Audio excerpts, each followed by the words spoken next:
You know, the best way to make sure you're both safe and fast is to have the right chassis setup. Believe me, there's nothing worse than fighting an ill-handling car.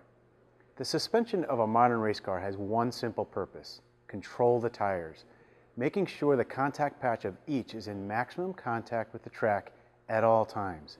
In this section, Jay O'Connell, Technical Director for Rahal Letterman Lanigan Racing, will explain the basics, starting with camber. Camber is the angle of the tire relative to the vertical.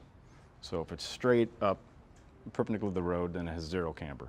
And if it's tilted towards the center line of the car, then that would be negative camber. And if it's tilted away from the center line of the car, that's positive camber. And it turns out that tires give you the most grip when they have a little bit of negative camber.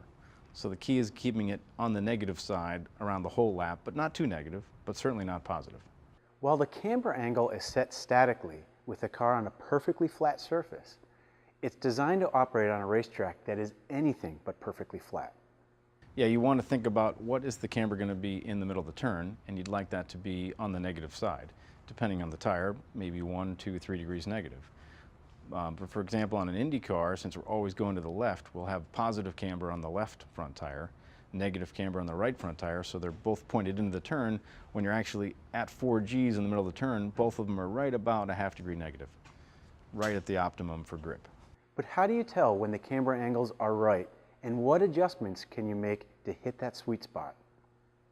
Well, you adjust the camber by looking at the tire temperature profile as it comes in off the racetrack. So if the tire temperatures are saying the inside is a lot hotter than the outside, then you probably have a little too much camber, too much negative camber. And if the tire temperatures are hotter on the outside shoulder than the inside, then you need to put more negative camber in, tilt the tire in more to even out those temperature profiles on the tire. Another key adjustment is Castor angle, which affects how stable the car feels as well as how heavy the steering feels. Well, Castor angle is a measurement in the front suspension that determines how much self-centering the steering and the suspension system will have when you're in a turn. Castor, like on a bicycle, the same terms used on a bicycle, how much angle there is on the head of the bicycle or on the steering axis that goes down into the ground. Another way to think about it is like a shopping cart. Shopping carts, when you push them down the aisle, the wheels all center up, and that's because the wheels have a castor to them, or a castor angle to them.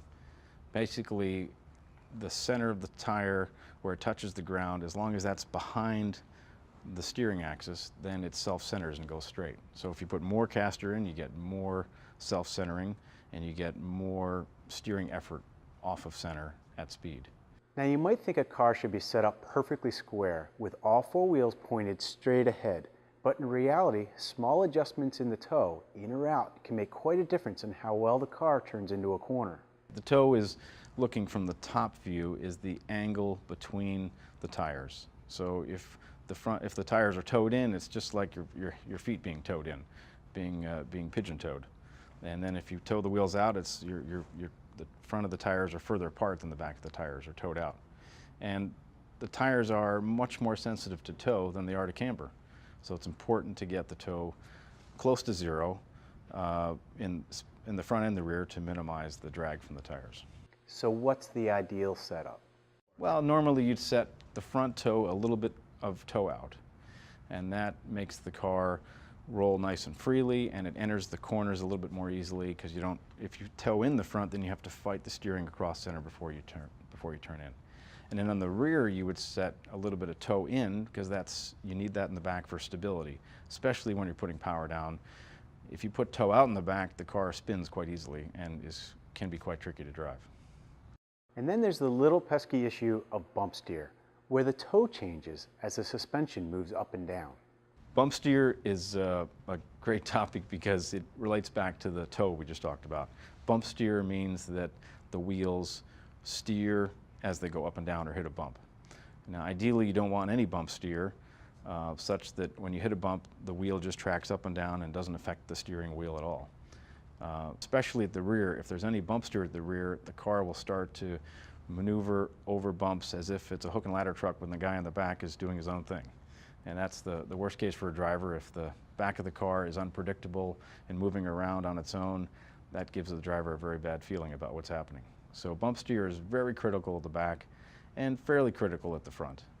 And if anything, we try and set up the bump steer so it's a little bit towards the stability direction, which means a little bit of understeer on a bump as opposed to oversteer. Now we get to some trickier stuff. Ackerman, which is the ability of the steering to compensate for the fact that the inside front tire actually carves a tighter radius through a turn than the outside front tire. Ackerman is another aspect of steering that determines how the toe is changing from the straight ahead position to the middle of the turn position.